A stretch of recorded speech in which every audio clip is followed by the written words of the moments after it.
Ayon sa sinabi ng former President ng Amerika na si Abraham Lincoln, the best way to predict your future is to create it. Kaya mong tignan ang quality ng iyong buhay 5 years from now base sa kung ano ang iyong habit ngayon. Kung hindi ka nag-iipon, kung palagi kang gumagastos ng katumbas sa iyong income, malalaman mo kung anong quality ng buhay ang meron ka 5 years from now. Kung gusto mong maging successful at magkaroon ng maraming pera, kailangan mo lang maging consistent na gawin ang mga bagay na maghahatid sa iyo sa goal na yun. At ang isang paraan kung paano maging consistent at maging focus sa ating goal ay ang paggawa at pagsunod ng morning routine.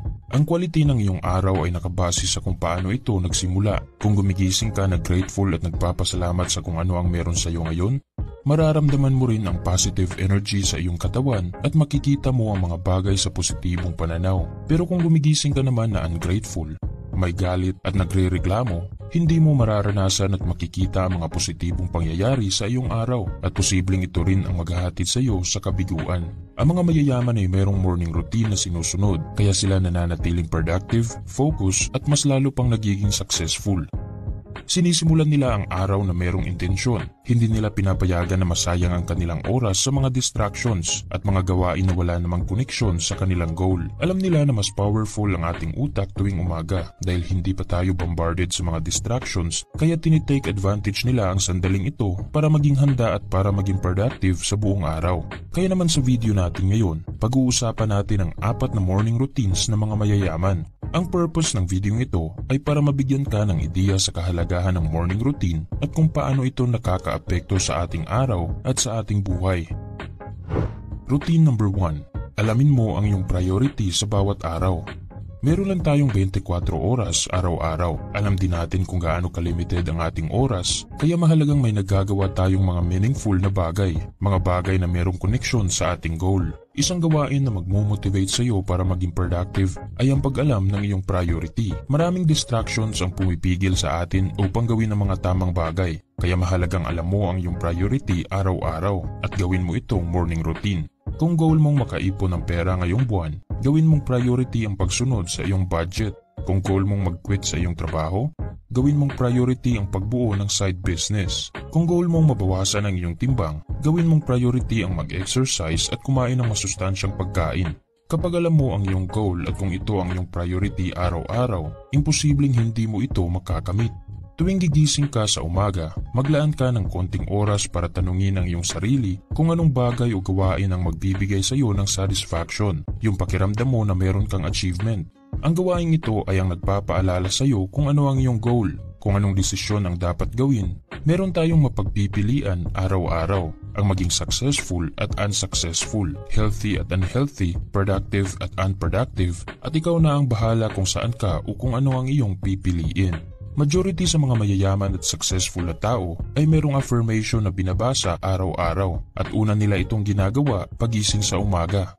Si Muhammad Ali, ang binansagang greatest heavyweight boxer of all time, ay merong affirmation na I am the greatest. Kinokondisyon agad nila ang kanilang sarili ng mga positibong ideya. Ginagawa nila ito para malabanan ang mga pagdududa, pagsubok, takot at iba pang negatibong bagay na bumibigil sa kanila. Mahalaga na mararamdaman mo na meron kang direksyon na sinusundan araw-araw para magamit mo ang iyong oras sa mga meaningful na bagay. Kaya gawin mo na ring morning routine ang pag-alam ng iyong priority. Isulat mo ito sa papel, itype mo sa note ng iyong cellphone at siguraduhin mo na nagagawa mo ito bago pa matapos ang isang araw. Routine number 2. Ugaliin mong magbasa.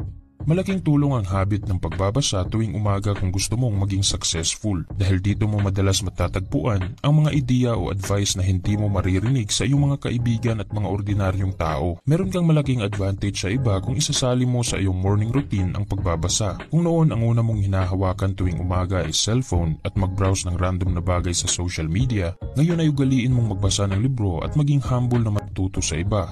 Marami ng pag-aaral ang nagawa tungkol sa magandang benefits ng pagbabasa. Aside sa mga impormasyon na iyong makukuha, nakakabawas din ito ng stress. Na-exercise nito ang iyong utak, napapatalas din ito ang iyong imagination at creativity, at marami pang iba. Karamihan sa mga successful at mayayaman na tao ay nagbabasa ng libro. Ito ang common habit ni Bill Gates, Elon Musk, Jeff Bezos, Mark Zuckerberg, Warren Buffett at iba pa. Kung gusto mong mabago ang iyong buhay at makamit ang iyong mga goals ngayong taon, kailangan mong matutunan ang mga bagay na hindi mo pa natutunan noon. Kung goal mong makapag-ipon ng malaking halaga, ang panunood ng movie series sa Netflix ay hindi makakatulong sa iyo. Sa halip, maghanap ka ng libro o article na magtuturo sa iyo kung paano mag-ipon. Sa ganyang paraan, kinokondisyon mo ang iyong utak sa mga ideya na mayroong kinalaman sa iyong goal. Kaya simula ngayon, bigyan mo ng challenge ang iyong sarili na maging selective sa mga impormasyon na ipapasok mo sa iyong utak. Dahil kung palagi kang nanonood ng bad news at mga walang kwentang bagay sa social media, sinasayang mo lang ang iyong oras at pinapakain mo ng mga toxic na ideya ang iyong isipan. Hindi ka magiging successful kung ang laman ng iyong isipan ay puro bad news at mga bagay na walang kinalaman sa iyong goal. Kaya inirekomenda namin na magbasa ka ng positibong bagay araw-araw. Subukan mong basahin ang libro na The Greatest Salesman in the World by Og Mandino at gumawa ka rin ng mga aksyon. Dahil yan lang ang tanging paraan kung paano mo mabibigyang buhay ang mga impormasyon na makukuha mo sa libro. Routine number 3. Exercise. Ang pag-i-exercise ay isa na sa morning routine na familiar tayong lahat. Wala itong pinipili, mapabata man o matanda, mayaman o mahirap, atleta o ordinaryong tao, kaya mahalagang hindi natin ito aalisin sa listahan ng ating morning routine. Ang iyong kalusugan ay isa sa mga mahahalagang aspeto na bumubuo ng iyong yaman. Ika nga ng sikat na kasabihan, health is wealth. Kung bakit mayroong kinalaman ng pag-i-exercise sa pagyaman, ito ay dahil nagtitrigger ito na magpalabas ng positive chemicals gaya ng serotonin at dopamine sa iyong katawan na magmo-motivate at magbibigay sa iyo ng sapat na energy para gawin ang mga mahahalagang bagay. Marami ng pag-aaral ang naggawa tungkol sa topic ng exercise at kung ano ang mga magagandang benepisyo ang naibibigay nito sa ating katawan. So kung stress ka ngayon dahil wala kang ideya kung paano mababayaran ang iyong mga utang o hindi mo alam kung paano makaalis sa iyong trabaho, huwag ka munang mag-isip ng mga negatibong bagay at subukan mo munang mag-exercise. Pwede kang tumakbo, maglakad-lakad o di kaya ay pumunta sa gym dahil minsan nakakalimutan na nating bigyan ng oras ang ating sarili para gawin ang mga bagay na kinakailangan ng ating katawan. Kahit 30 minutes lang tuwing umaga, malaking pagbabago na ang maidudulot niyan sa iyong buhay. Kapag meron kang goal, kailangan mong gumawa ng plano, sapat na oras para gawin ang tamang bagay at higit sa lahat, malusog na katawan at matalas na isipan. Kaya napakalaking impact ang maibibigay ng pag-i-exercise sa pagkamit ng iyong mga pangarap. Routine number 4. Maging grateful ka sa mga bagay na meron sa iyo ngayon. Ang pagiging grateful ay isang mental exercise na makikita natin sa mga successful na tao. Nagpapasalamat sila sa lahat ng bagay na meron sa kanila ngayon. At hindi sila nagre-reklamo. Sa halip na sinasayang nila ang kanilang lakas at oras sa mga bagay na wala silang kontrol, ginagamit nila ito para maghanap ng opportunity at challenges na magbibigay improvement sa kanila. Sinabi ng motivational speaker na si Les Brown, "Do what is easy and your life will be hard. Do what is hard and your life will become easy." Sa panahon natin ngayon, napakaraming paraan kung paano magreklamo. Merong issue sa politics, sa religion, sa problema ng ating bansa, at ang magreklamo o manisi ng ibang tao ay ang madaling response. Pero kung goal mo na maging mayaman at mamuhay sa quality ng buhay na gusto mo, kailangan mong maging grateful sa kung ano ang meron sa iyo ngayon. Dahil ayon sa sinabi ng American author at salesman na si Zig Ziglar, success is not a destination, it's a journey.